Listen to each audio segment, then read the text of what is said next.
In this week's episode, I'm flying solo, but sharing some really great insight into the power of no and how being more selective with who you work with can save you a tremendous amount of time, money, and potential headaches. It's made a huge difference for our agency, and I hope sharing our experiences can help you do the same.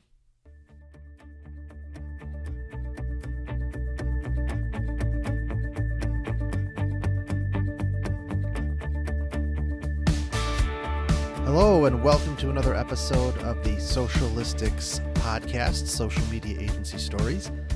This week, I want to take a little bit of a break from our interviews and dive a little bit more deeply into some internal happenings with our agency, as promised. It's been a crazy week, a crazy month, to be completely honest, with what's been going on with us here at the agency. Lots of leads are coming in. We've been in business for about 2.5 years, and the advice I was given early on is that most agencies hit their sweet spot at about the 3-year mark, and I think it's true. For whatever reason, we've basically starting to hit our stride. Now, the pandemic certainly threw us for a loop a bit, so what things have looked like for us this year has been a little bit unique. But now that businesses are realizing that they got to get serious about their digital marketing, things are getting somewhat back to normal, at least from a business standpoint. So it's been crazy. It's really exciting, and our ultimate goal to become $1 million agency is well on its way. I don't know if we'll hit it by the end of the year, but if the pace that we're going at, we probably won't. It won't take too long before we hit that, which is crazy to think. That we're that close. So that's pretty exciting. Some other things. I've joined a digital agency mastermind group. Some of you that are listening that are either agency owners or in the agency world have probably heard of the name Jason Swank. I'm a big fan of his podcast. This podcast is a direct result of his constant advice around having a podcast if you have an agency. But his stuff is great, and I pulled the trigger and decided to join their digital mastermind group, and literally one phone call or one group call in, and it's paying dividends. I'm really excited about being a part of that group and really sharing what I learn from that group. Being surrounded by other agency owners, many of which are much more successful than we are, is a good thing. We have a lot to learn, and I'm excited to be a part of that group. And then lastly, this podcast has just been, I really love doing this. It's especially in the current environment when it's difficult to connect with folks. It just is an outlet for me, and the opportunity to speak with really interesting, smart, successful people is a lot of fun. So I really hope that this continues to grow and provides value to whoever's listening to it.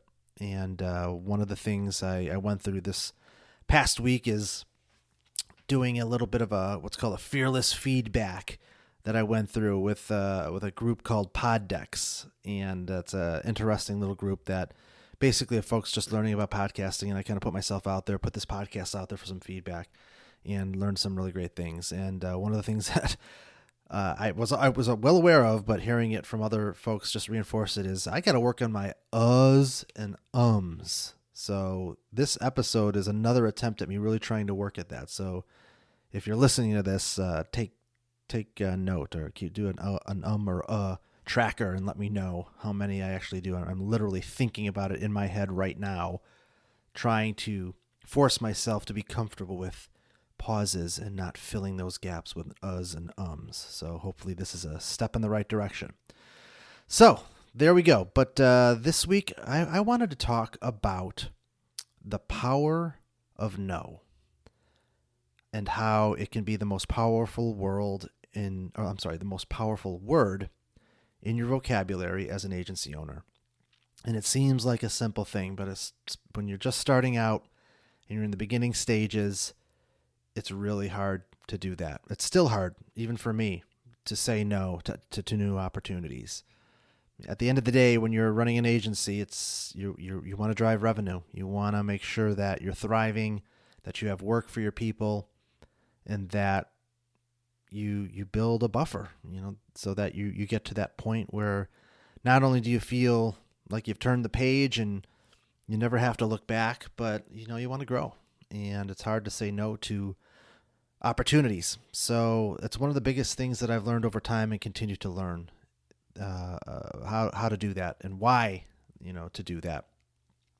I know when we first started out, I took everything. I basically, practically any new opportunity that presented itself to us, we took. And for the most part, you kind of have to in the beginning when you're just starting your agency. You have to take some risks and maybe take a little bit less than what you're comfortable with. And that's expected. You can't be too super picky in the beginning. So this advice really doesn't apply to if you're starting out in day one. I mean, it does, but not as significantly as it might once you kind of build a little bit of a portfolio of work and get some momentum going. But you do got to get to a point where you're a little bit more selective about the work that you take on. And we've learned that the hard way. I usually say, people ask me, what makes a great client for Socialistics? And it's never really a specific industry or anything like that. What it really comes down to is usually three things. And the first is that the business that I'm talking to doesn't have to be convinced that they need to have a marketing budget. If a business doesn't agree with that or isn't comfortable with marketing being a line item in their P&L, in their planning, in their budget, that's a bad situation. That's a super big red flag for me, because you're going to get somebody that will not have the patience and realistic expectations about what marketing can and should do for their business. And it's not going to end well. So that's a big red flag. Number two is, do they have a product or service that's wanted or needed, can differentiate, is unique, has a story? Good marketing doesn't fix bad products. So that's one of the things that we look for. What they're doing. Is it a good product? Is it a good service? Are people going to want it? Is it priced well? And also what goes in hand with that is their website good? Is it functional? Does it actually lend itself to converting people? Do they have their shit in order? Good marketing doesn't fix, bad user experiences with product or service. Our job is to create opportunities for business. It's their job to close that business. So, you need to make sure that some things are in order before you're really throwing a lot of money at marketing or social media. And then the third is, can we help them? Do I honestly feel like our agency can help grow their business, actually make a considerable impact on their business? Those are the three things that I look for. If I can answer confidently yes to those three things, then that's a conversation that I want to continue. But if they don't hit on those things, then I have to say no. And sometimes that's really hard, because maybe they hit on two out of the three. But we really have gotten to a point where we're just a little bit more selective about that, because, one of the things that we do that differentiates us is we're a month-to-month agency, which drives a lot of other agencies nuts, because that is not typical. More typical now than it was when we first started out, because I'm not naive. I'm not going to say that we pioneered month to month, but I think a lot of agencies are starting to move to that model, because long-term contracts only benefit agencies. And when I started it, I certainly intended it to be a differentiator out of the gate. And then once we kind of got some momentum, then maybe we can move into traditional long-term contracts. But what I learned over the years is that it really didn't matter as long as we did great work, delivered results, treated clients well, they stick around anyway. Why would they leave a situation like that? And we've had tremendous retention when it comes to clients, and not forcing clients to be in month-to-month contracts they love it. It's a great differentiator for us. But that being said, if you're going to do that, you got to know when to say no. You don't want to put yourself into a business relationship that isn't going to be mutually beneficial because it's not going to end well. So you really have to be selective about who you work with in those ways. And another part of that is you got to know your worth. You got to really work hard to feel confident and comfortable with what you charge for what you do.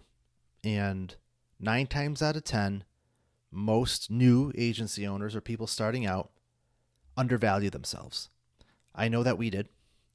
And the reality is, you that can change over time. You get better at what you do. You build your team out. You're able to do more. So that can be a sliding scale.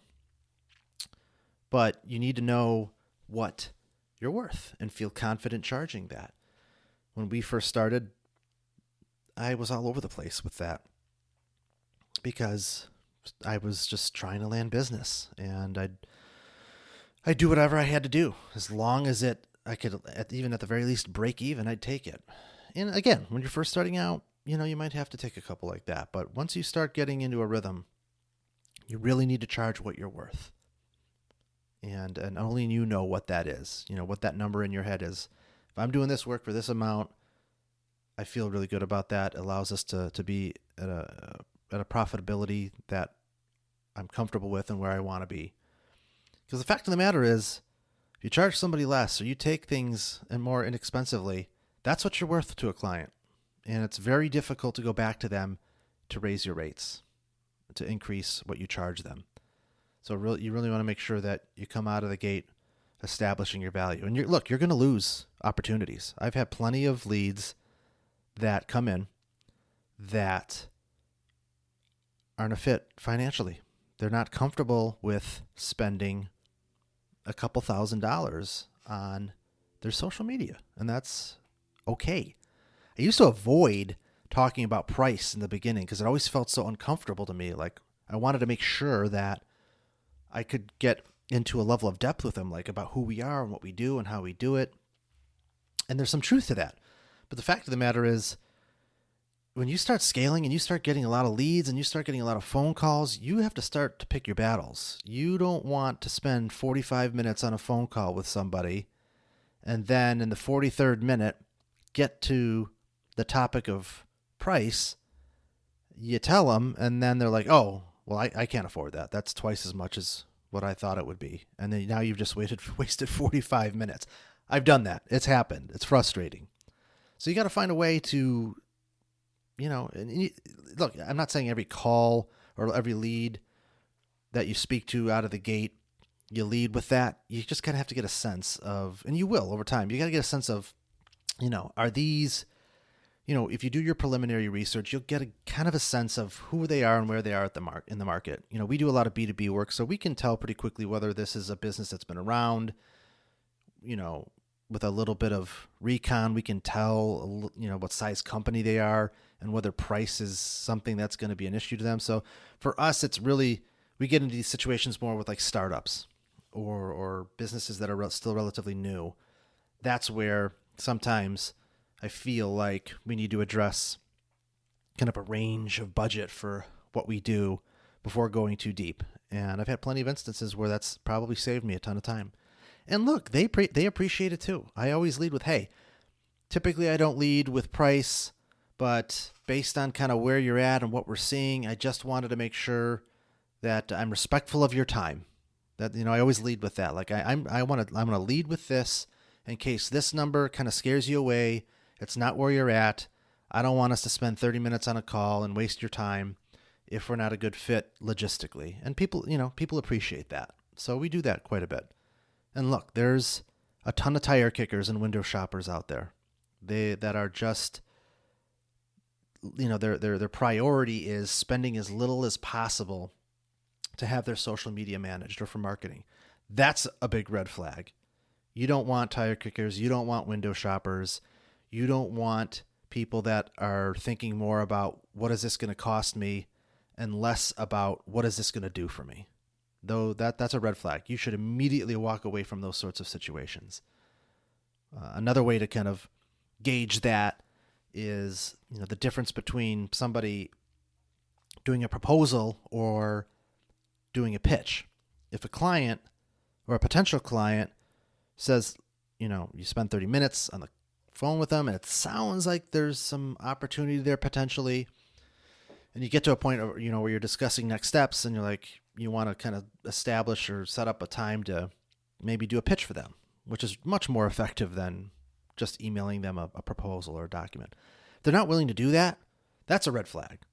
If they're not willing to give you the time to look, it's a lot of work to put together a pitch. You're going to spend, if you're good at it, there's some repeatable process, but you're going to put some time into it. And if they're not willing to put any time in it, that's a red flag, because, businesses don't get to just hand this off and not be an active participant. It doesn't work that way. They have to be involved. They have to spend a little bit of time, especially up front, with this. So if they're not taking it seriously, if they don't think, if it's not worth them spending an hour with you to go over what you can do for them, red flag. Walk the other way, say no. Because if that's the case, they're a tire kicker. They're just window shopping.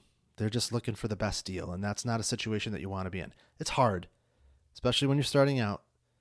But you gotta, if you're thinking of starting an agency or in the beginning, you gotta have patience. You better have a runway for success and take time. That's been the most educational part of the journey that I've been on with this agency. Is I'm always wanting to grow more. I wish we had more leads. I wish we were landing clients more quickly.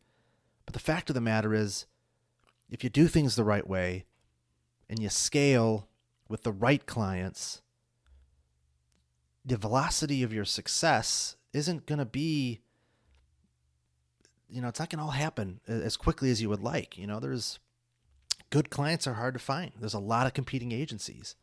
So it takes time. So I've been fortunate to have had a little bit of a runway to allow for getting good clients and having the patience for those opportunities and being able to say no to the ones that I know aren't going to end well. If you've got people out there that are just shopping, that are just, they don't, send them to the $99 socials or the $98 socials, these outfits that just churn out content and slap it on their social media channels. It accomplishes nothing. All the power to them. There are plenty of small businesses that can't afford to spend thousands of dollars on their social media, but I always tell clients, like, what's the point? What is the point of paying somebody to do your social media if it does nothing other than just making you feel better because there's stuff out there? So what? My question to clients is, or potential clients is, how many leads can you attribute to your social media efforts? How many sales can you attribute to what you're doing with social? And if you can't answer that question, what are you doing? Why are you wasting all the money on that? You need to work with somebody that holds himself accountable to that. And honestly, that ain't cheap. It isn't. Being able to specifically measure leads, sales, measurable results for businesses, results-oriented reporting. It's not cheap. You need experienced, intelligent people that take a good amount of time with your marketing for your business. And it's not cheap. And the right businesses know that. And you'll know that when you get on the calls with them. So saying no can be an incredibly powerful thing for your agency. And it's uncomfortable, but it's the best thing that we've ever done because it saved me a ton of time. It makes the lead analysis easier when you're just upfront, when you have to be with opportunities that you're not sure of based on limited information. It's always good to lead with those things a little bit because you'll know quickly if somebody's just window shopping or if they're really serious about working with a strategic partner and aren't scared of spending what it takes to do that. So it's one of the best things that we've ever done. And I hope that, taking you through what we've experienced helps you in some way if you're an agency owner, aspiring agency owner, or maybe a prospective client. Maybe this was hopefully interesting to you. So that's gonna be it for this week. So Thank you again for listening. Please share this with any of your colleagues, friends, your networks. And I think I did pretty good on the ums and ahs. I think I did about 4 or 5. Definitely a lot less than previous episodes. So I've got to work on that. So thank you for listening. Please like, share, leave a review, and we will catch you next week with another episode of Socialistics. Take care, everybody.